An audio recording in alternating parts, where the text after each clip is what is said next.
안녕하세요. 인생사연들 진행자입니다. 오늘도 제 채널에 방문해주셔서 감사합니다. 2026년 4월 21일 사연 시작하도록 하겠습니다. 제가 그걸 왜 줘야 해요? 시어머니의 얼굴이 돌처럼 굳었습니다. 5년 동안 점심도 굶어가며 모은 적금 5천만 원, 시어머니는 그걸 시누이한테 통째로 넘기라고 했습니다. 문이 쾅 닫히고 조용해진 거실에서 저는 핸드폰을 들여다봤습니다. 시누이에게서 부재중 전화 50통, 그리고 저녁 퇴근한 남편이 제 편을 들어줄 줄 알았습니다. 누나가 얼마나 슬프겠냐, 가족이잖아.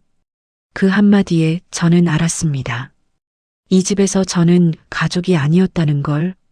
참고 참다 이혼을 꺼냈지만 남편은 이혼 서류를 제 눈앞에서 찢어버렸습니다. 울면서 못 산다고 매달리는 사람이 왜 한 번도 제 편은 못 드는 걸까요? 오늘의 사연 시작 전에 구독과 좋아요 눌러주시면 집안에 동기운과 행운이 가득할 겁니다. 토요일 아침이었습니다. 남편 정민이는 휴일 특근이라며 새벽같이 나갔고 저는 혼자 거실에서 빨래를 개고 있었습니다. 햇살이 베란다로 쏟아지는 평화로운 아침이었죠. 그때 초인종이 울렸습니다. 택배인 줄 알고 대충 슬리퍼를 끌며 현관문을 열었는데 문 앞에 시어머니가 서 계셨습니다. 예고도 없이 전화 한 통 없이 오신 거였어요. 어머니, 어쩐 일이세요? 시어머니는 대답 대신 현관을 성큼 들어오셨습니다. 신발도 가지런히 벗지 않고 거실로 들어가 소파에 딱 앉으셨어요. 표정이 심상치 않았습니다. 저는 얼른 물이라도 한 잔 드려야겠다 싶어 부엌으로 향했는데 시어머니가 손을 내저으며 말씀하셨습니다. 됐어. 물 필요 없으니까 앉아봐. 저는 시어머니 맞은편에 앉았습니다. 시어머니는 저를 똑바로 쳐다보시더니 단도직입적으로 말씀하셨습니다. 정은이가 이혼한 거 알지? 네, 알고 있어요. 이혼하고 나서 갈 데가 없어. 집이라도 하나 마련해줘야 할 거 아니냐? 저는 잠깐 무슨 말씀이신가 싶었습니다. 시누이 형님이 이혼한 건 알고 있었지만 집을 마련해준다는 게 갑자기 무슨 이야기인지 감이 안 잡혔거든요.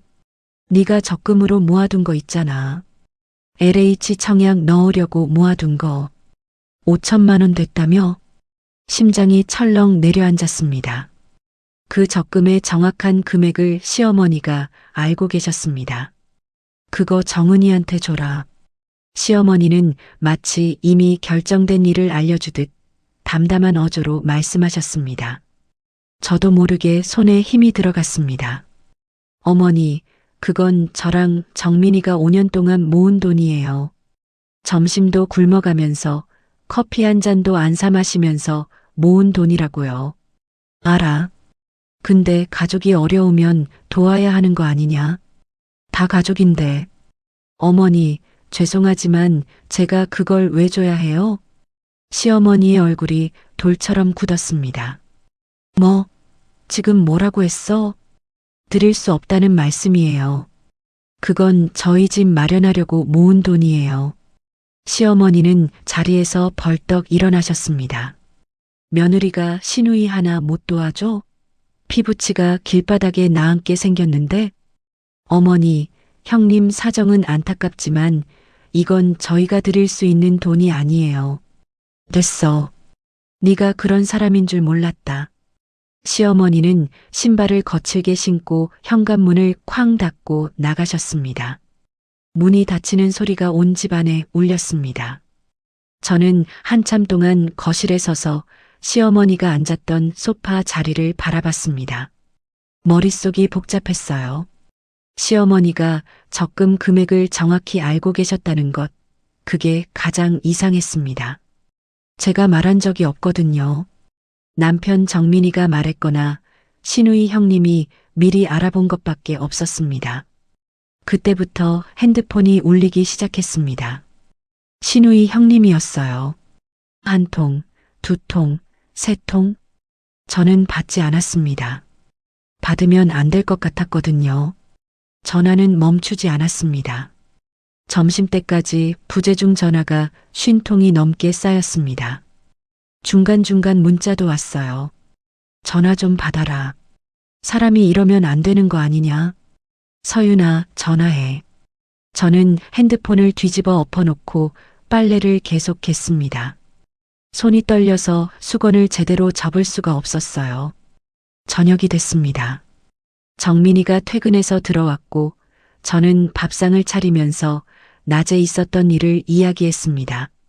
시어머니가 예고 없이 오신 것, 적금 5천만 원을 형님한테 주라고 하신 것, 제가 거절한 것, 그 후로 형님에게서 전화가 50통 넘게 온 것까지 정민이가 제 편을 들어줄 거라고 생각했습니다.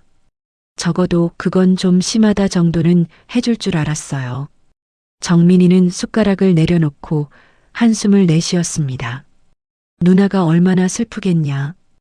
이혼하고 갈 데도 없는데. 뭐, 우리가 좀 보태주면 안 되냐. 가족이잖아. 같은 말이었습니다. 시어머니가 했던 것과 똑같은 말. 가족이잖아. 잠깐 어머니가 적금 금액을 정확히 알고 계시던데. 당신이 말한 거야? 정민이가 눈을 피하며 밥을 떴습니다. 누나한테 우리 형편 얘기하다 보니까 자연스럽게 내 적금 금액을 형님한테 왜 말해? 정민이는 대답하지 않았습니다. 저는 그제야 머릿속에서 그림이 그려졌습니다.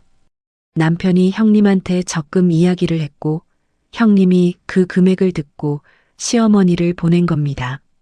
시어머니가 혼자 판단해서 오신 게 아니었어요. 형님이 시킨 거였습니다. 그날 밤 저는 잠이 오지 않았습니다.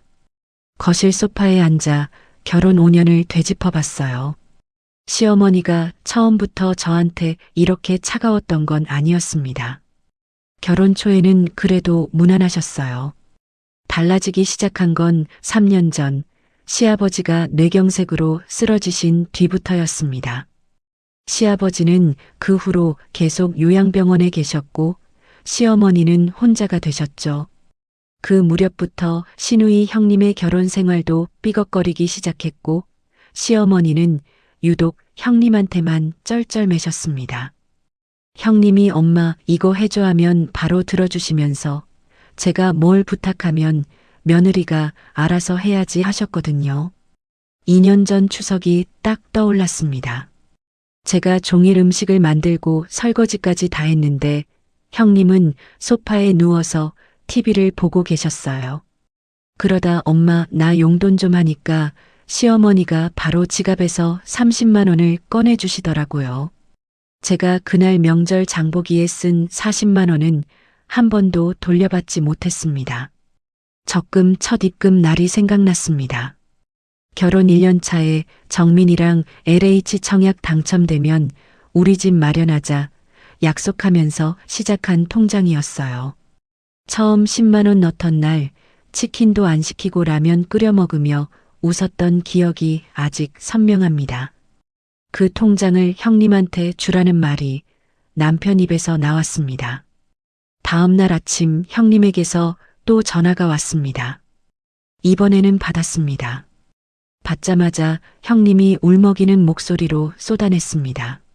서윤아, 나 지금 진짜 죽고 싶어. 이혼하고 나니까 아무것도 없어. 엄마한테 들었는데 왜 거절한 거야? 피도 눈물도 없는 거야? 저는 숨을 고르고 대답했습니다. 형님, 그건 저희가 드릴 수 있는 돈이 아니에요. 전화를 끊었습니다. 끊고 나서 형님이 한 말 중에 하나가 계속 귀에 맴돌았습니다. 엄마한테 들었는데 시어머니가 거절당한 걸 바로 형님한테 보고하셨고 형님이 그걸 듣고 직접 전화를 하신 겁니다. 시어머니는 혼자 오신 게 아니라 형님의 부탁을 받고 오신 거였어요. 시아버지는 요양병원에 계시고 친정 부모님은 일찍 돌아가셨고 친척과도 왕래가 없습니다. 남편도 시어머니도 시누이 형님도 전부 같은 편이었습니다. 제 편은 아무도 없었어요. 여러분, 저 지금 이 상황이 현실인지 모르겠어요. 제가 잘못한 건가요? 가족한테 5천만 원을 안 준다고 제가 나쁜 사람인 건가요? 신우이 형님에게 다시 한번 거절한 다음 날부터 시댁의 공세가 본격적으로 시작됐습니다. 시어머니가 시댁 쪽 친척들에게 전화를 돌리신 모양이었어요. 평소에 명절 인사 한 통 없던 시댁 큰아버지에게서 전화가 왔습니다. 서윤이, 너 신우이가 그렇게 어려운데 못 본 척하면 쓰냐? 며느리 된 도리가 그런 거냐? 변명할 틈도 없이 일방적으로 말씀하시고 뚝 끊으셨습니다. 1시간도 안 돼서 이번엔 큰어머니한테서 전화가 왔습니다. 우리 집안이 원래 정이 많은 집안인데 서윤이 네가 그러면 안 되지. 큰어머니, 저희 사정을 좀 들어보셔야. 시어머니가 달라면 주는 게 맞아. 그리고 뚝 전화가 끊겼습니다. 사정을 제대로 아는 사람은 한 명도 없었습니다. 시어머니와 형님이 퍼뜨린 이야기만 듣고 저를 몹쓸 며느리로 만들어버린 거예요. 회사에서도 집중이 안 됐습니다. 점심시간마다 형님이 보낸 카카오톡 메시지를 확인하게 되더라고요. 내가 얼마나 힘든지 너는 모르지. 네가 거절했다는 얘기 듣고 엄마가 밤새 우셨어. 이게 가족이 할 일이야? 매번 같은 패턴이었습니다. 자기가 얼마나 힘든지를 길게 늘어놓고 마지막에 시어머니의 눈물을 무기로 쓰는 방식이었죠. 그것도 모자랐는지 어느 날은 모르는 번호에서 전화가 왔습니다. 받았더니 형님의 친구라는 사람이었어요. 저 정은이 친구인데요. 정은이가 이혼하고 나서 진짜 힘들어하거든요. 서윤 씨가 좀 봐주면 안 될까요? 소름이 쫙 돋았습니다. 형님이 본인 친구까지 동원해서 저를 압박하고 있었던 겁니다. 죄송한데 저희 집안 사정이라 외부분이 신경 쓰실 일이 아닌 것 같습니다. 전화를 끊고 한참 동안 멍하니 앉아 있었습니다. 그 주 금요일 저녁 정민이가 퇴근하자마자 진지한 표정으로 말했습니다. 이번 주말에 어머니 집에 가자. 누나도 오신다니까 다 같이 얘기하자. 다 같이 얘기하자. 그 말이 무슨 뜻인지 저는 바로 알았습니다. 3대1로 저를 앉혀놓고 압박하겠다는 거였죠. 가봤자 결론은 똑같아. 안 돼. 제발 한 번만. 얼굴이라도 보고 얘기하면 달라질 수도 있잖아. 정민이가 계속 부탁하길래 결국 마지못해 응했습니다. 시댁으로 가는 차 안에서 정민이가 운전하면서 말했습니다. 오늘 분위기 좋게 얘기하자. 싸우지 말고. 분위기 좋게. 결국 내가 양보하라는 말이잖아. 저는 아무 대답도 하지 않고 창밖을 봤습니다. 지나가는 거리마다 부동산 간판이 눈에 들어왔어요. 매매 3억, 전세 2억. 5천만 원이 얼마나 큰 돈인지 이 간판들이 말해주고 있었습니다. 시댁에 도착하니까 시어머니와 형님이 나란히 소파에 앉아 계셨습니다. 마치 기다리고 있었다는 듯이요. 시어머니가 먼저 입을 여셨습니다. 내가 이 나이에 자식 때문에 이렇게 머리를 숙인다. 시어머니의 눈가가 붉어졌습니다. 그 옆에서 형님도 울먹이기 시작했어요. 서윤아, 나도 자존심 있는 사람이야. 이렇게까지 부탁하는 거 처음이야. 정민이는 옆에 앉아서 고개만 숙이고 있었습니다. 아무 말도 안 하더라고요. 어머니, 형님, 마음은 이해하지만 드릴 수 없어요. 시어머니의 표정이 변했습니다. 눈물기가 순식간에 사라지고 차가운 얼굴이 됐어요. 그래, 네가 그렇게 나오면 나도 생각이 있다. 앞으로 명절에 얼굴 비출 생각도 하지 마라. 형님은 아무 말 없이 방으로 들어가서 문을 쾅 닫았습니다. 그 소리가 온 집안에 울렸어요. 돌아오는 차 안은 무거운 침묵뿐이었습니다. 정민이가 먼저 입을 열었습니다. 너는 왜 그렇게 매정하냐? 누나가 젖골이 됐는데 도와줄 수도 있는 거 아니냐? 제가 매정하다고요. 5년 동안 점심도 굶어가면서 모은 돈을 지키겠다는 게 매정한 건가요? 당신 보너스는 형님한테 한 번도 안 줬으면서 왜 내 적금만 가족 돈이야? 정민이가 입을 다물었습니다. 당신 작년 성과급 300만 원은 어디 썼어? 그건 차 보험이랑 대출 이자에. 말끝을 흐리더니 더 이상 대꾸를 안 했습니다. 자기 돈은 쓸 때가 있고 내 돈은 가족이니까 나눠야 하는 거. 이게 이 사람의 기준이었습니다. 그날 밤 저는 거실 바닥에 이불을 깔고 누웠습니다. 천장을 올려다보면서 결혼 5년 동안 제가 시댁에 해준 것들을 하나하나 떠올려 봤어요. 명절 때마다 수십만 원어치 장을 봐서 날랐고 시아버지 요양병원비로 50만 원을 보탰고 형님 결혼 축의금으로 50만 원을 냈습니다. 그 어느 것도 시댁에서 고맙다는 말을 들은 적이 없었어요. 다음 주 월요일 회사 동료 미정이가 점심을 같이 먹자고 했습니다. 제 안색이 안 좋았나 봐요. 밥을 먹으면서 조심스럽게 물어보길래 시댁 사정을 간략하게 이야기했습니다. 미정이가 젓가락을 탁 내려놓으며 말했습니다. 그거 완전 갈취 아니냐? 네 돈을 왜 시누이한테 줘? 절대 주면 안 된다. 그 말을 듣는 순간 제 판단이 틀리지 않았다는 게 확인됐습니다. 밖에서 보면 바로 비정상인 상황을 저는 가족이라는 울타리 안에서 혼자 끙끙 앓고 있었던 거예요. 미정이가 한마디를 더 했습니다. 남편이 내 편이 아니면 그게 제일 큰 문제야. 시댁이 문제가 아니라 남편이 문제다. 그 말이 전곡을 찔렀는데 저는 차마 맞아라고 대답하지 못했습니다. 남편이 문제라는 걸 인정하면 이 결혼 자체를 부정해야 하니까요. 그런데 그날 저녁 정민이가 퇴근하자마자 이러는 겁니다. 어머니가 혈압이 올라서 병원에 갔다. 네가 스트레스 줘서 그런 거야. 저는 젓가락을 내려놓고 정민이를 쳐다봤습니다.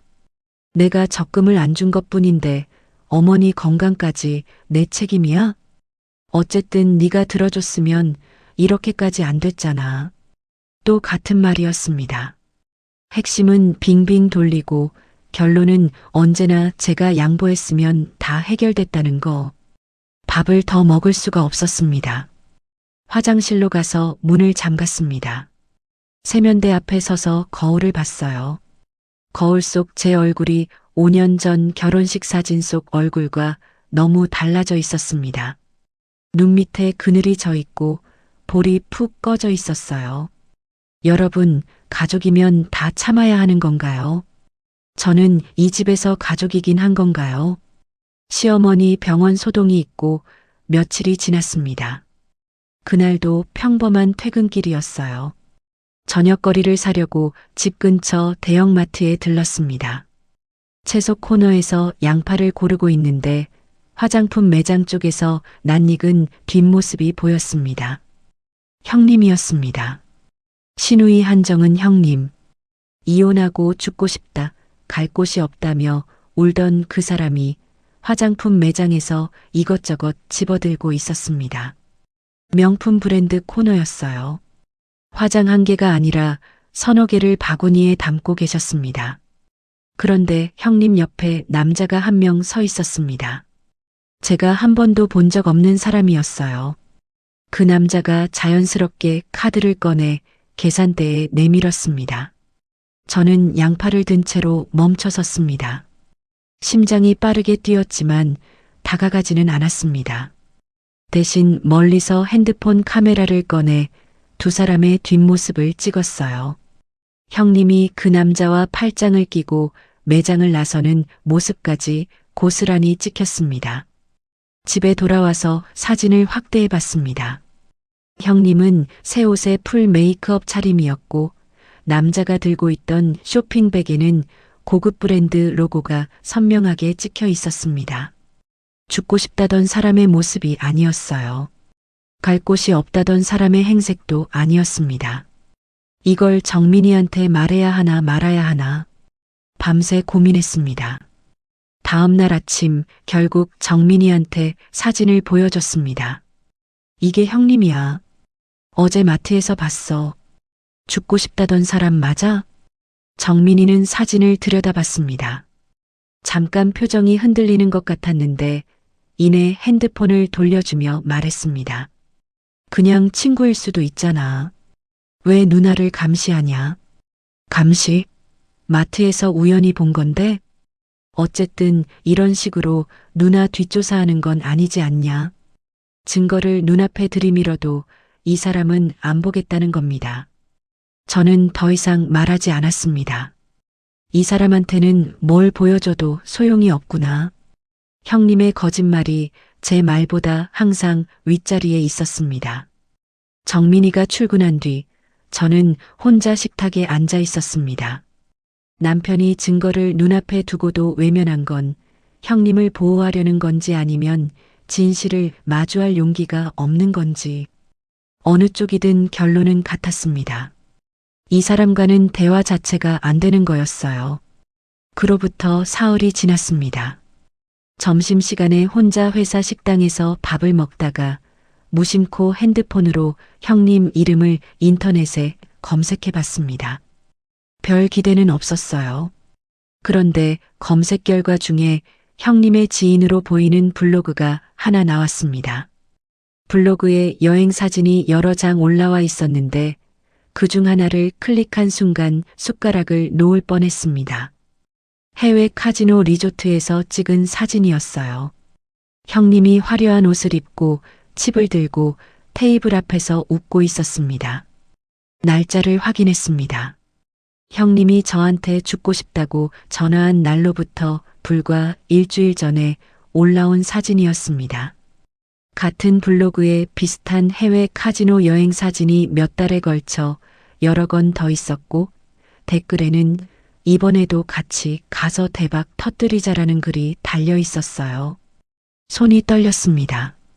형님의 이혼 원인이 전 남편의 외도가 아니라 도박이었던 건 아닌지 그 의심이 처음으로 머릿속에 떠올랐습니다. 퇴근하고 집에 와서 형님의 전 남편 이름을 검색했습니다. 한법률 상담 사이트에서 글 하나를 발견했어요. 형님의 전 남편으로 보이는 사람이 올린 상담 글이었습니다. 아내가 해외 원정 도박과 온라인 도박을 같이 하면서 빚이 3천만 원이 넘었습니다. 이혼 합의로 위자료와 재산 분할을 해줬는데 그 돈도 빚 갚는 데 쓸 것 같습니다. 날짜, 지역, 상황이 전부 맞았습니다. 형님은 이혼하면서 이미 돈을 받았던 겁니다. 받은 돈을 도박빚에 다 쓰고 다시 저희 적금을 노린 거였어요. 정민이한테 이 글을 보여줬습니다. 핸드폰 화면을 들이밀며 말했습니다. 이거 봐. 형님 전 남편이 올린 글이야. 도박빚 때문에 이혼했다고 돼 있어. 정민이의 표정이 처음으로 흔들렸습니다. 하지만 금방 고개를 저었어요. 인터넷에 있는 걸 어떻게 믿어. 동명이인일 수도 있잖아. 날짜도 맞고 지역도 맞고 상황도 똑같은데 동명이인이라고? 왜 자꾸 누나를 의심하냐? 정민이는 방문을 닫고 들어가 버렸습니다. 저는 거실에 혼자 남아서 핸드폰 화면을 한참 들여다봤습니다. 그 주 주말 시어머니가 또 예고 없이 오셨습니다. 이번에는 금액을 낮춰서 들고 오신 거였어요. 정은이가 급한 돈이 필요하다. 5천만 원 전부가 아니라 2천만 원만이라도. 2천만 원이라고 해봐. 그러면 넘어올 수도 있어. 형님이 시어머니한테 이렇게 작전을 짠 거라는 게 바로 느껴졌습니다. 2천만 원도 드릴 수 없어요. 시어머니의 눈빛이 싸늘해졌습니다. 이번에는 울지 않으셨어요. 그래. 네가 끝까지 이러면 정민이한테 이혼하라고 할 거다. 너 같은 며느리 필요 없어. 문을 닫고 나가셨습니다. 이상한 건 그 말을 듣는 순간 무섭지가 않았다는 겁니다. 오히려 묘한 해방감이 들었어요. 시어머니가 이혼이라는 단어를 먼저 꺼내주셨으니까요. 하지만 저는 곰곰이 생각해 봤습니다.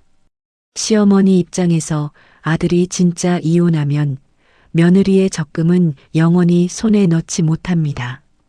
아들 살림도 불안해지고요. 이건 저를 겁주려고 던진 카드일 뿐 진짜 이혼시킬 생각은 없는 거라고 판단했습니다. 그날 저녁 정민이가 침통한 얼굴로 퇴근했습니다. 어머니가 우리 이혼하라고 하셨어. 저는 정민이의 눈을 똑바로 보며 말했습니다. 그래, 이혼하자. 나도 더 이상 못하겠어. 정민이의 눈이 커졌습니다. 뭐, 진심이야? 어머니가 화나서 한 말이지. 진짜 이혼하자는 게 어딨어. 그제야 확인됐습니다. 시어머니는 저를 겁줄 생각이었을 뿐 진짜 아들을 이혼시킬 마음은 없었던 겁니다. 당신은 이혼하자는 거야, 안 하자는 거야? 도대체 뭐야? 이혼은 안 돼. 근데 누나한테 돈은 좀 도와줬으면 좋겠어. 이 사람의 머릿속에서 제 고통보다 형님의 요구가 항상 앞자리에 있었습니다. 한 번도 순서가 바뀐 적이 없었어요. 그 밤 저는 혼자 베란다에 서서 어두운 아파트 단지를 내려다봤습니다. 시어머니는 이혼을 무기로 쓰고 남편은 이혼을 거부하고 형님은 뒤에서 조종하고 저만 이 삼각형 안에서 빠져나가지 못하고 있었습니다. 여러분, 저는 이 사람들한테 둘러싸여서 숨이 막혀요.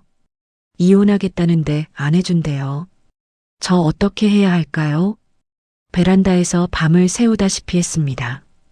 해가 뜨고 나서야 겨우 소파에 누워 눈을 붙였는데 알람 소리에 깨보니 월요일 아침이었어요. 출근 준비를 하면서 하나를 결심했습니다. 오후에 반차를 쓰기로요. 법률 상담을 받아보기로 한 겁니다. 전날 밤에 검색해서 구청 근처 무료 법률 상담센터 전화번호를 찾아뒀었습니다. 아침에 전화해서 오후 2시에 예약을 잡았어요. 오전 근무를 마치고 반차를 내고 상담센터로 갔습니다. 상담실에 앉으니까 50대쯤 돼 보이는 남자 변호사가 마주 앉으셨어요. 처음부터 끝까지 다 말씀드렸습니다. 시어머니가 적금을 시누이한테 주라고 한 것, 남편이 시누이 편만 드는 것, 이혼하자고 했더니 남편이 거부한 것. 변호사가 고개를 끄덕이며 말했습니다. 남편이 동의하지 않아도 재판을 통해 이혼할 수 있습니다. 시댁에서 지속적으로 부당한 요구를 하고 남편이 그걸 방관했다면 혼인을 계속하기 어려운 사유가 될 수 있어요. 처음으로 길이 보였습니다. 남편이 도장을 안 찍어도 법으로 이혼을 할 수 있다는 거였어요. 다만 증거가 중요합니다. 시댁에서 부당한 요구를 한 기록, 남편이 방관한 대화 내용, 이런 것들을 모아두세요. 저는 한 가지를 더 물어봤습니다. 통화를 녹음해도 되나요? 본인이 통화 당사자인 경우에는 상대방 동의 없이 녹음해도 법적으로 문제가 없습니다. 법원에서 증거로 쓸 수 있어요. 상담센터를 나오면서 발걸음이 달라진 걸 느꼈습니다. 지금까지는 막막하기만 했는데 이제 뭘 해야 하는지가 보이기 시작했어요. 그날 저녁부터 정리를 시작했습니다. 형님의 부재중 전화 쉰통 기록을 캡처하고 시어머니가 방문해서 한 말들을 날짜별로 메모장에 적었습니다. 형님이 보낸 카카오톡 메시지도 전부 캡처해서 따로 저장했어요. 같은 주 수요일 저녁 밥을 먹다가 정민이한테 말했습니다. 나 이혼 진지하게 생각하고 있어. 법률 상담도 받았어. 정민이가 숟가락을 탁 내려놓았습니다. 법률 상담? 너 진짜 미쳤구나. 5천만 원 때문에 가정을 깨겠다고? 5천만 원 때문이 아니야. 당신이 한 번도 내 편이 아니었으니까. 그러니까 네가 누나한테 그 돈만 줬으면 이런 일이 없었잖아. 또 같은 말이었습니다. 무슨 이야기를 해도 결론은 항상 제가 돈을 줬어야 한다는 거. 나는 중간에서 얼마나 힘든지 알아? 어머니한테도 치이고 너한테도 치이고 중간에 선 게 아니라 처음부터 저쪽에 서 있으면서 중간인 척한 거잖아. 정민이가 입을 다물고 방으로 들어가 버렸습니다. 그날 밤 부부 사이에 한마디 대화도 없었습니다. 냉전이 며칠째 이어졌습니다. 퇴근하고 집에 가기가 싫어서 동네 공원 벤치에 혼자 앉아 있었어요. 한참을 멍하니 앉아 있는데 옆에 여자분 한 명이 앉았습니다. 같은 아파트 단지에서 몇 번 마주친 적 있는 분이었어요. 가볍게 인사를 나누다가 그분이 불쑥 이런 말을 꺼냈습니다. 저도 작년에 이혼 소송했었어요. 귀가 번쩍 뜨였습니다. 그분도 시댁의 경제적 압박과 남편의 무관심 때문에 2년을 버티다가 재판 이혼을 진행했다고 했습니다. 남편이 끝까지 이혼을 거부했는데 법원에서 이혼을 받아들여줬다고요. 증거를 잘 모아두세요. 녹음도 해두시고. 혼자 싸우는 거라 외롭지만 끝은 있어요. 세상에 저와 비슷한 상황을 겪은 사람이 있었다는 것, 그것만으로도 숨통이 트이는 기분이었습니다. 다음 날부터 녹음을 시작했습니다. 마침 시어머니한테서 전화가 왔어요. 녹음 버튼을 누르고 받았습니다. 정민이가 너 때문에 회사에서도 힘들어한다. 이혼 소리 집어치우고 적금 얘기를 다시 하자. 고스란히 녹음됐습니다. 손이 떨렸지만 파일을 바로 저장했어요. 며칠 뒤에는 형님한테서도 전화가 왔습니다. 서윤아, 나 다음 달 월세도 못 낼 형편이야. 2천만 원은 됐고 1천만 원만이라도 빌려줘. 이자 붙여서 갚을게. 5천만 원이 2천만 원이 됐다가 이제는 1천만 원. 금액을 점점 낮추면서 요구하는 것까지 전부 녹음에 담겼습니다.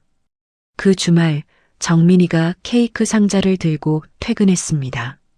제가 좋아하는 딸기 케이크였어요. 우리 싸우지 말자. 내가 잘할게. 식탁에 앉아서 케이크를 한 조각 먹었습니다. 달았어요. 하지만 저는 물어봐야 할 게 있었습니다. 당신이 진짜 잘하고 싶으면 어머니한테 적금 이야기 다시는 꺼내지 말라고 해줄 수 있어? 정민이의 포크가 멈췄습니다. 형님한테도 우리한테 돈 요구하지 말라고 말해줄 수 있어? 그건 내가 어떻게 어머니한테 그런 말을 시간을 좀 줘.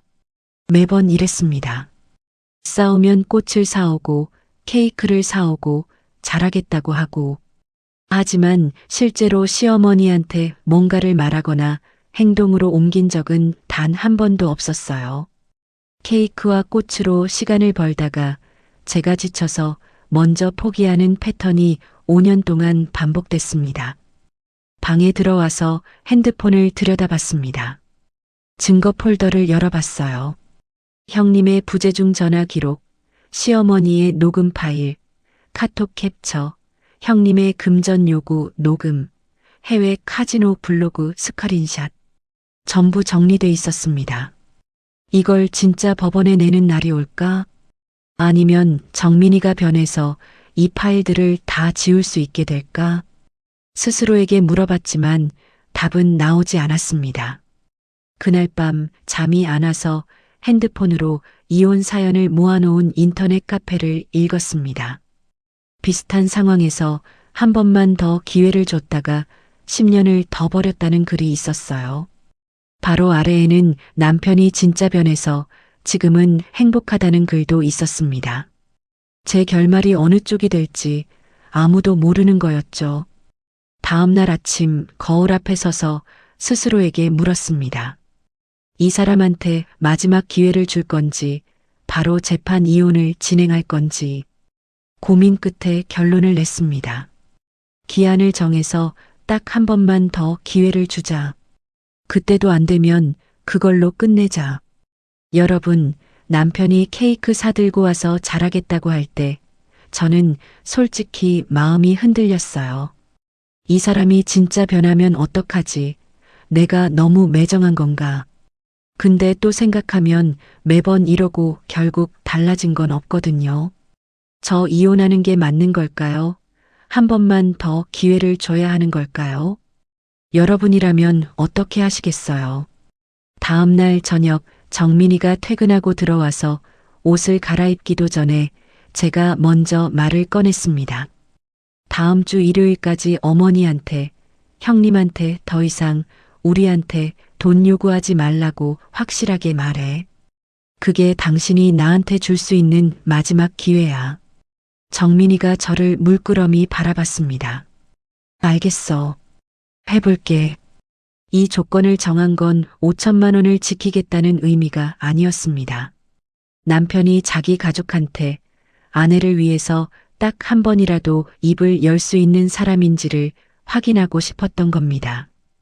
이것조차 못한다면 앞으로 무슨 문제가 와도 이 사람은 제 편이 아닌 거니까요.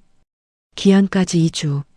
저는 일부러 시댁과 연락을 끊고 제 일상에 집중하려고 했습니다.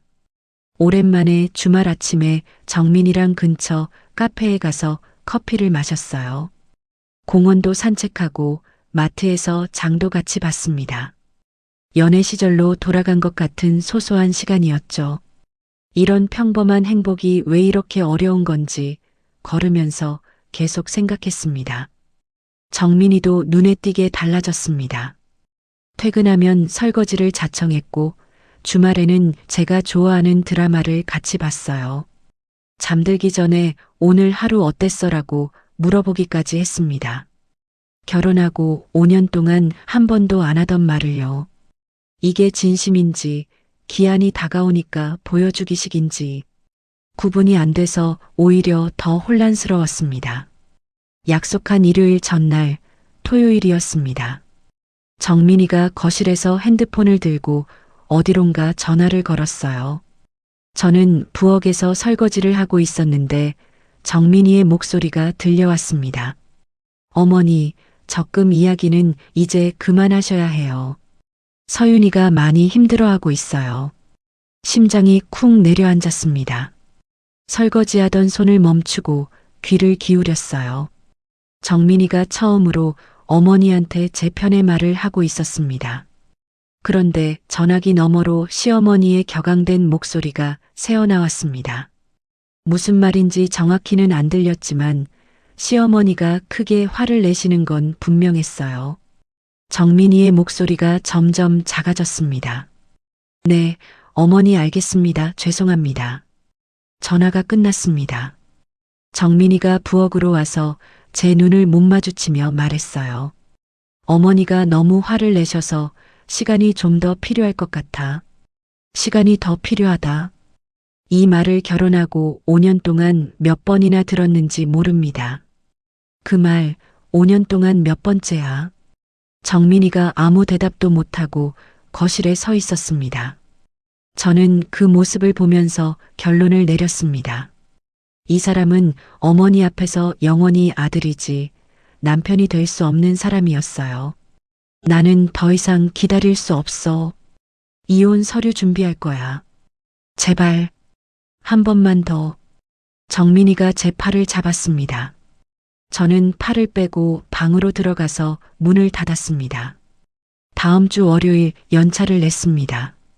관할 가정법원에 갔어요. 민원실에서 협의이혼 의사확인 신청 양식을 받았습니다.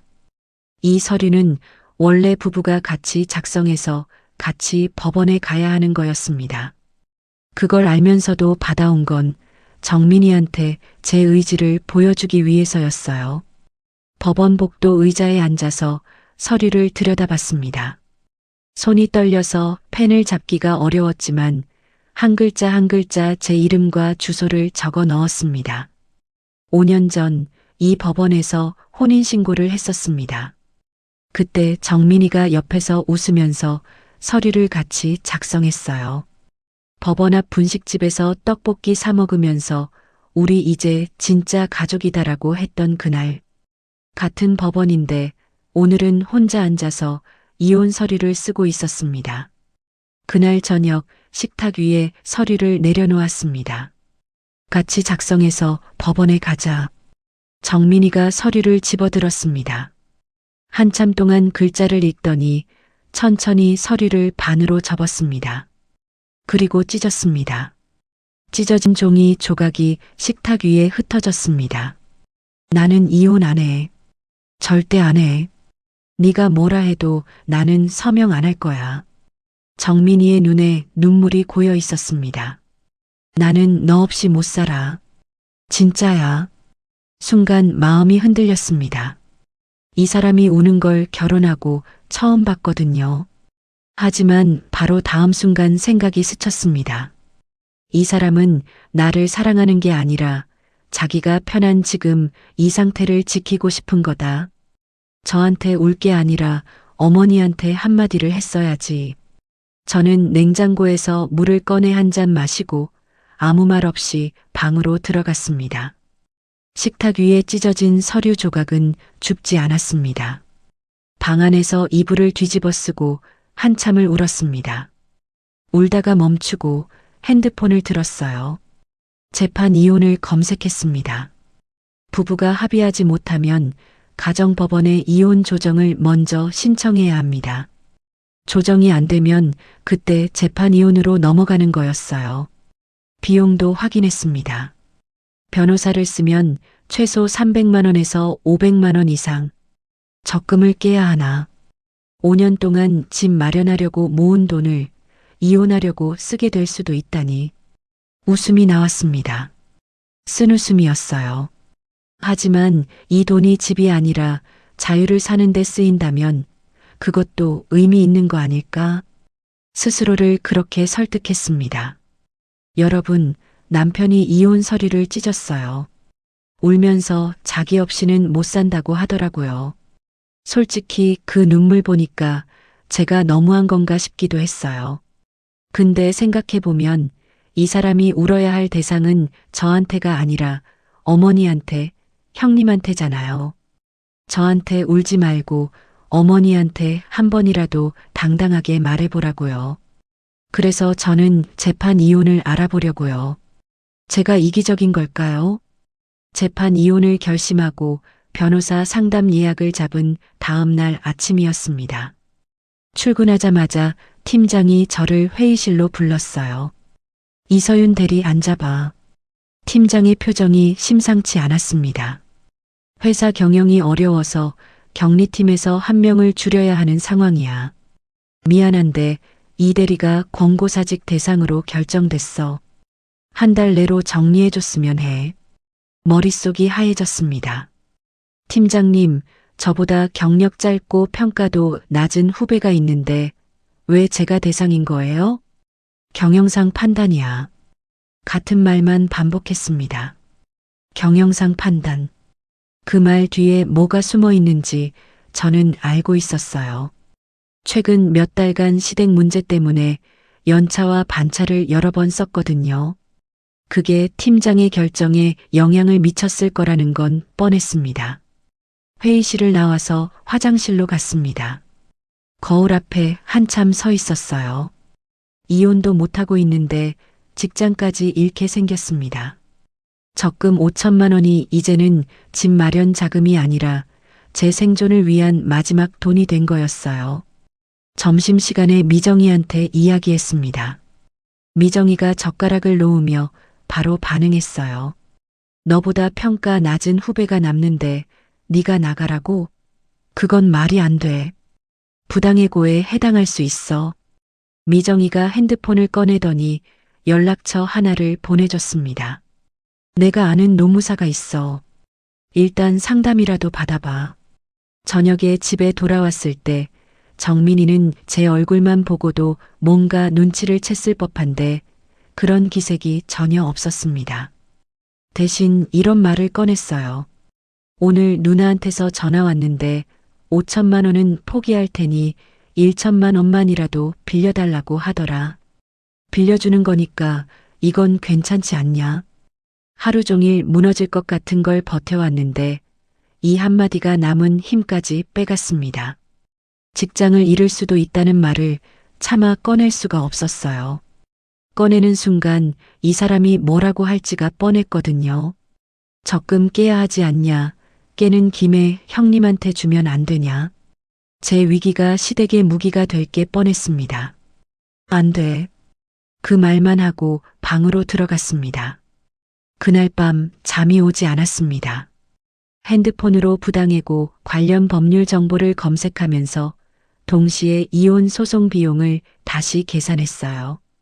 직장을 잃으면 변호사 비용을 감당하기 어렵고 이혼을 포기하면 이 생활이 영원히 계속되고 양쪽 다 절벽이었습니다. 저는 그 사이에 꼼짝없이 끼어 있었어요. 다음 날 퇴근 후 미정이가 소개해준 노무사한테 전화했습니다. 상황을 설명하니까 노무사가 바로 말하더라고요. 근무평가가 더 낮은 직원이 남고 본인이 대상이 됐다면 해고 기준이 합리적이지 않은 겁니다. 권고사직에 응하지 마세요. 거부하세요. 회사가 강제로 해고하면 그때 노동위원회에 구제 신청을 하면 됩니다. 다음 날 아침 팀장한테 서면으로 전달했습니다. 권고사직에 응할 수 없다고요. 팀장이 당혹스러운 표정을 지었지만 저는 물러서지 않았습니다. 퇴근 후에 최근 3년간 제 근무평가서 사본을 확보했어요. 매년 우수 등급이었습니다. 만약 회사가 강제 해고를 진행하면 바로 싸울 수 있게 준비를 해뒀습니다. 그 주 금요일이었습니다. 형님한테서 전화가 왔어요. 서윤아, 너 회사에서 잘린다며? 숨이 멎는 것 같았습니다. 그러면 적금 깰 거잖아. 깨는 김에 1천만 원만 주면 안 되냐? 형님이 제 직장 문제를 알고 있었습니다. 정민이가 말한 거였어요. 제가 직접 말하지도 않았는데 남편이 형님한테 흘린 겁니다. 전화를 끊고 정민이한테 물었습니다. 내 회사 사정을 형님한테 말했어? 정민이가 눈을 피하며 말했습니다. 그냥 통화하다 보니 나온 거야. 일부러 그런 게 아니야. 통화하다 보니 내가 잘릴 수도 있다는 걸 형님한테 왜 말해? 그게 형님한테 말할 이야기야? 왜 뭘 해도 그런 식으로 해석하냐? 정민이가 오히려 역정을 냈습니다. 저는 한 발 더 물어봤습니다. 당신은 내 회사 소식 듣고 나한테 힘들겠다. 괜찮냐? 이 말 한마디라도 했어? 정민이의 입이 닫혔습니다. 형님한테 전화로 흘리기 전에 아내한테 걱정된다는 말을 먼저 했어야 하는 거 아니야? 정민이는 식탁에 앉아 고개를 숙였습니다. 미안하다는 말은 끝내 나오지 않았어요. 그 주말 식탁에 앉아서 서류 2가지를 동시에 정리했습니다. 부당해고 대비 자료와 재판 이혼 관련 서류. 2 묶음이 나란히 놓인 식탁을 바라보는데 34살 인생에서 직장과 결혼을 한꺼번에 잃을 수도 있다는 현실이 믿기지 않았습니다. 볼펜을 쥔 손이 떨려서 글씨를 쓸 수가 없었어요. 서류를 정리하다 잠깐 핸드폰을 봤습니다. 시어머니한테서 카카오톡이 와 있었어요. 사진 한 장이 전송돼 있길래 열어봤습니다. 시댁 가족 단체 카톡방 화면을 캡처한 거였습니다. 제가 들어있지 않은 방이었어요. 캡처 안에 형님이 쓴 메시지가 보였습니다. 서윤이 회사에서 잘린다니까 이제 적금 깰 수밖에 없을 거다. 그때 엄마가 다시 한번 얘기해봐. 시어머니가 핸드폰 조작에 서투르셔서 다른 사진을 보내려다 이 캡처를 저한테 잘못 보내신 거였습니다. 바로 뒤에 시어머니한테서 메시지가 왔어요. 잘못 보냈다. 삭제해라. 저는 이미 캡처를 저장한 뒤였습니다. 형님이 제 위기를 기회로 삼아서 시어머니한테 작전을 짜고 있었던 겁니다. 회사에서 잘리면 적금을 깰 수밖에 없을 거다. 그때 다시 들이대라. 이걸 시어머니 본인 실수로 제가 보게 된 거였어요. 서류를 쓰다가 지쳐서 식탁에 엎드려 잠깐 눈을 붙였습니다. 현관문 소리에 깼어요. 정민이가 퇴근해서 들어와 있었습니다. 정민이가 식탁 위에 서류를 들고 서 있었습니다. 재판 이혼 관련 서류였어요. 정민이의 얼굴이 창백했습니다. 재판이온 이건 내가 동의 안 해도 되는 거잖아.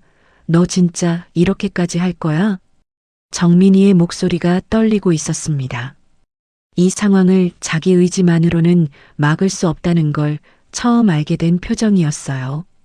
여러분, 회사에서도 잘리게 생겼고, 이혼은 남편이 안 해주고, 형님은 제가 잘리는 걸 알고 오히려 돈을 달라고 하고, 남편은 제 상황을 형님한테 흘리고, 심지어 형님이 제 위기를 이용해서 시어머니한테 작전까지 짜고 있었어요. 저 지금 사방이 막혀 있어요. 근데 이상하게 무너지진 않아요. 오히려 이제 진짜 혼자서 해결해야 한다는 게 확실해지니까 뭔가 단단해지는 느낌이에요. 여러분, 저 잘할 수 있겠죠? 권고사직을 거부한 지 2주 후 결국 회사가 정식 해고 통보를 내렸습니다. 팀장이 인사팀 직원과 함께 회의실로 저를 불렀어요. 경영상 불가피한 결정입니다. 해고 통보서에 서명해 주세요. 서명은 했지만 받아들인 건 아니었습니다. 그날 바로 노무사한테 연락해서 부당해고 구제 신청서를 작성했어요. 노동위원회에 접수를 마치고 같은 날 오후에 고용센터에 가서 실업급여 수급 자격도 확인했습니다. 해고 기간 동안 생활비라도 나와야 했으니까요. 신청서를 접수하고 나서부터가 진짜 싸움이었습니다. 신문 기일까지 약 6주를 기다려야 했거든요. 그 6주 동안 증거를 정리했습니다. 최근 3년간 제 근무평가서, 매년 우수 등급, 잔류 대상인 후배의 평가는 보통 등급이었어요. 미정이한테 부탁해서 서면 증언도 받았습니다. 팀장이 저한테 집안일 때문에 연차를 많이 쓴다고 말한 적이 있다는 내용이었어요. 출퇴근 버스가 없어지니까 진술서를 쓸 시간이 생겼습니다. 하루 종일 식탁에 앉아서 쓰고 고치고 다시 쓰고를 반복했어요. 노동위원회 준비를 하면서 재판이온 소장도 가정법원에 접수했습니다. 지금까지 모아둔 증거를 전부 넣었어요. 형님의 부재중 전화 쉰통 기록, 시어머니의 협박이 담긴 녹음 파일, 남편이 방관한 카톡 대화, 형님의 도각 정황이 담긴 해외 카지노 블로그 스크린샷, 그리고 시어머니가 실수로 보내온 단체 카톡 캡처까지. 이제 감정이 아니라 증거로 싸우는 거였습니다. 소장이 정민이한테 전달된 날 정민이한테서 전화가 왔습니다. 한참 동안 아무 말이 없었어요. 나는 정말 이혼하고 싶지 않아. 목소리가 갈라져 있었습니다. 나도 처음부터 이혼하고 싶었던 건 아니었어. 당신이 한 번이라도 내 편을 들어줬으면 여기까지 안 왔어. 전화 너머로 정민이가 울음을 삼키는 소리가 들렸습니다. 저는 전화를 끊었습니다. 다음 날 시어머니한테서 전화가 왔습니다. 녹음 버튼을 누르고 받았어요. 이번에는 화를 내거나 협박하는 목소리가 아니었습니다. 울먹이고 계셨어요. 서윤아, 네가 이러면 정민이가 어떻게 되냐? 제발 소송 취하해라. 시어머니가 저를 서윤아라고 부른 건 처음이었습니다. 시어머니한테서 제 이름을 들으니까 순간 마음이 흔들렸어요. 하지만 저는 이를 악물었습니다. 녹음 파일을 저장하고 전화를 끊었습니다. 구제 신청 접수 6주 후 노동위원회 신문 기일이 잡혔습니다. 혼자 신문 장소에 들어갔어요. 맞은편에 회사 측 대리인이 앉아 있었습니다. 목소리가 떨렸지만 준비한 자료를 하나하나 꺼냈습니다. 근무평가 기록, 업무 이메일, 미정이의 증언서, 해고 대상을 정할 때 합리적인 기준이 적용되지 않았다는 걸 조목조목 설명했어요. 신문이 끝나고 건물 밖으로 나왔습니다. 하늘이 높고 해가 밝았어요. 깊은 숨을 한번 내쉬었습니다. 결과를 기다리는 한 달이 가장 힘들었습니다. 실업급여로 생활비를 겨우 충당하면서 매일 아침 눈을 뜨면 오늘 연락이 올까 생각했어요. 노동위원회 결과와 이혼 소송 조정 기일을 동시에 기다리는 거였으니까요. 밥맛이 없어서 하루에 한 끼만 겨우 먹었고 몸무게가 5kg 넘게 빠졌습니다. 밤에 잠을 제대로 잘 수 없는 날이 계속됐어요. 신문 후 한 달쯤 지났을 때 같은 주에 소식 2가지가 도착했습니다. 먼저 노동위원회에서 연락이 왔습니다. 제 해고가 부당해고에 해당한다는 판정이 나왔어요.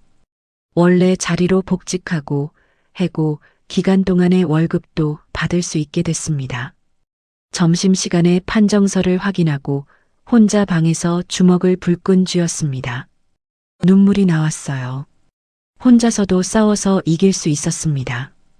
복직 첫날 사무실에 들어갔을 때 팀장이 어색한 표정으로 저를 맞았습니다. 미정이가 제 자리에 미리 커피를 올려놓고 있었어요. 제가 앉으니까 작게 속삭였습니다. 잘 싸웠다. 컴퓨터를 켜면서 생각했습니다. 이 책상이 이렇게 소중하게 느껴진 적이 없었어요. 복직한 바로 그 주에 재판이혼 첫 조정 기일이 잡혔습니다. 소장을 낸 지 약 2달 만이었어요. 법원 조정실에 들어갔습니다. 정민이가 맞은편에 앉아 있었어요. 조정위원이 양쪽의 이야기를 듣고 제가 제출한 증거들을 검토하기 시작했습니다. 형님의 해외 카지노 사진, 시어머니의 협박 녹음, 시어머니가 실수로 보낸 단체 카톡 캡처. 하나하나 공개될 때마다 정민이의 얼굴이 점점 굳어갔습니다. 조정위원이라는 남한테 자기 가족의 민낯이 낱낱이 드러나고 있었으니까요. 조정은 성립되지 않았습니다. 법원 복도로 나왔을 때 정민이가 제 팔을 잡았습니다. 누나가 정말 도박을 어머니가 그걸 알면서 정민이가 중얼거렸습니다. 충격을 받은 게 얼굴에 그대로 드러나 있었어요. 내가 블로그 사진 보여줬을 때, 인터넷 글 보여줬을 때 당신이 한 번이라도 제대로 봤으면 이렇게까지 안 왔어. 그날 저녁 정민이가 시어머니한테 전화를 걸었습니다. 거실에서 정민이의 목소리가 들렸어요. 어머니, 누나 도박 빚 알고 계셨잖아요. 왜 숨기셨어요? 왜 서윤이한테 그 돈을 뜯으려 하셨어요? 처음 듣는 목소리였습니다. 정민이가 어머니한테 따지고 있었어요. 전화기 너머로 시어머니가 처음에는 아니라고 하시다가 결국 울먹이며 인정하시는 소리가 들렸습니다. 저는 방 안에서 그 대화를 듣고 있었습니다. 몇 달 동안 혼자 싸워온 게 헛되지 않았다는 걸 느꼈어요. 전화를 끊고 정민이가 방으로 왔습니다. 제 앞에 서서 고개를 숙였어요. 미안하다. 진짜 미안하다. 내가 바보였다. 그 말을 듣고도 마음이 풀리지 않았습니다. 그 미안하다는 말을 몇 달 전에 했어야지. 이 사과가 진심인지 이혼이 진짜 되니까 겁이 나서 하는 말인지 저 스스로도 구분할 수가 없었어요. 재판 이혼은 조정이 불성립됐으니 다음 단계로 넘어갈 수 있는 상태였지만 바로 진행하지는 않았습니다. 정민이가 진실을 알게 된 이후에 어떻게 변하는지를 좀 더 지켜보기로 했어요. 여러분, 남편이 드디어 진실을 알았어요. 어머니한테 따졌어요. 저한테 미안하다고 했어요. 근데 이상하게 시원하지가 않아요. 몇 달 동안 혼자 울고 혼자 싸우고 혼자 버텨왔는데 이제 와서 미안하다고 하면 다 되는 건가요? 여러분이라면 이 사과를 받아들이시겠어요? 정민이가 사과한 날로부터 한 달이 지났습니다. 저는 재판 이혼 소송을 취하하지 않은 채로 별거를 시작했어요. 회사 근처에 보증금 500만 원, 월세 40만 원짜리 작은 원룸을 얻었습니다. 원룸 비용은 복직 후 받는 월급으로 충당하고 부부가 살던 집의 대출 이자와 관리비는 정민이가 내기로 했어요. 정민이한테 말했습니다. 당신이 진짜 변했는지를 내가 판단할 시간이 필요해. 이혼 소송은 그때까지 보류해 둘게. 정민이가 고개를 끄덕였습니다. 처음으로 제 조건에 군말 없이 따르더라고요.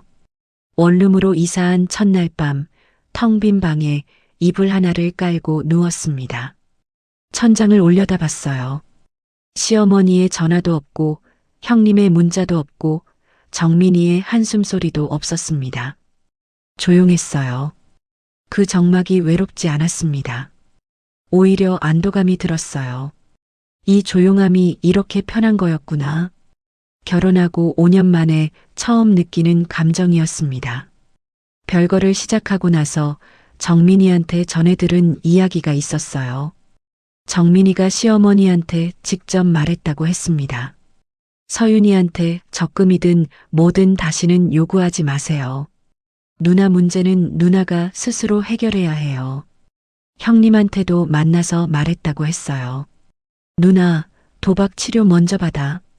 돈은 내가 더 이상 구해줄 수 없어. 정민이가 전화로 그 이야기를 할 때 저는 바로 믿지 않았습니다. 말이야 얼마든지 할 수 있으니까요. 지켜보기로 했습니다. 별거 한 달째 제가 직접 시어머니한테 전화를 걸었습니다. 확인하고 싶었거든요. 시어머니는 전과 달랐어요. 적금 이야기도 돈 이야기도 꺼내지 않으셨습니다. 밥은 잘 먹고 다니냐? 어색한 목소리로 그 한마디만 하셨어요. 진심으로 변하신 건지 아들한테 혼나서 입을 다무신 건지는 알 수 없었습니다. 하지만 적어도 압박은 멈춘 거였어요. 별거 2개월째 원룸 생활에 조금씩 익숙해졌습니다. 매일 아침 출근하고 저녁에 돌아오면 혼자 밥을 해 먹었어요. 적금은 한 푼도 건드리지 않고 그대로 두고 있었습니다. 어느 날 퇴근하고 회사 근처 카페에 들어갔습니다. 커피 한 잔을 시켜서 창가 자리에 앉았어요. 따뜻한 커피를 한 모금 마시는데 문득 이런 생각이 들었습니다. 이 사소한 여유가 지난 5년간 저한테 없었다는 거. 커피 한 잔 값도 아까워서 안 마셨던 5년이었거든요. 별거 3개월째 형님한테서 문자가 왔습니다. 예상 못한 내용이었어요. 서윤아, 미안했어. 나 지금 상담 받고 있어. 직접 만나서 사과하고 싶은데 시간 되면 연락 줘. 핸드폰 화면을 한참 들여다봤습니다. 부재중 전화 50통을 걸던 사람. 피도 눈물도 없냐고 소리치던 사람. 제가 해고당하는 걸 기회로 삼아서 시어머니한테 작전을 짜던 사람. 그 사람이 보낸 3글자, 미안했어. 이게 진심인지를 판단하기엔 아직 시간이 부족했습니다. 답장은 보내지 않았어요. 읽은 표시만 남겨뒀습니다. 같은 시기 정민이가 매주 한 번씩 제 원룸 앞에 종이 가방을 놓고 갔습니다. 안에는 사과나 포도 같은 과일이 들어 있었고 어떤 날은 반찬이 담겨 있었어요. 메모지가 꼭 들어 있었습니다. 잘 먹어. 오늘 하루도 수고했어. 가방을 들고 현관으로 들어올 때마다 마음 한쪽이 흔들렸습니다. 하지만 문을 열어주지는 않았어요. 어느 날은 메모지 대신 편지가 들어 있었습니다. 평소보다 훨씬 긴 글이었어요. 나 가족 상담 받고 있어. 왜 항상 어머니랑 누나 편에 섰는지, 왜 너한테 당연한 것처럼 희생을 요구했는지 이제야 이해하기 시작했어. 돌아와 달라고는 말 못하겠어. 그건 네가 결정할 일이니까. 다만 내가 달라지고 있다는 건 알아줬으면 좋겠어. 편지를 접어서 서랍에 넣었습니다. 바로 답을 내리지는 않았어요. 별거 4개월째 재판이혼 소송을 다음 단계로 진행할지 취하할지 결정해야 하는 시점이 다가왔습니다. 변호사한테 연락해서 물어봤어요. 조금 더 시간을 두고 싶은데 다음 기일까지 여유가 있나요? 다음 기일까지 한 달 정도 여유가 있었습니다. 그때까지 정민이의 변화가 진짜인지를 판단하기로 했습니다. 저 스스로한테 약속했어요. 주말 오후에 정민이를 만났습니다. 집 근처 카페에서 마주 앉았어요. 정민이의 얼굴이 많이 야위어 있었습니다. 가족 상담 받고 있어. 내가 왜 항상 내 편을 못 들었는지를 알아가고 있어. 시간이 걸리겠지만 변하고 싶어. 저는 정민이의 눈을 들여다봤습니다. 테이블 위에 정민이의 손이 놓여 있었어요. 잠깐 바라봤지만 잡지는 않았습니다. 하나만 물어봤습니다. 만약 내가 이혼을 최종적으로 결정하면 이번에는 동의해 줄 거야? 정민이가 오래 침묵했습니다.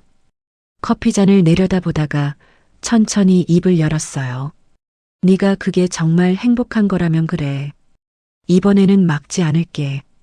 이혼 서류를 찢어버리던 사람이었습니다. 울면서 절대 안 된다고 하던 사람이었어요. 그 사람이 제 선택을 존중하겠다고 말했습니다. 카페를 나와서 혼자 걸었습니다. 이혼을 할지 안 할지 아직 답을 내리지 못했어요. 하지만 확실한 게 세 가지 있었습니다.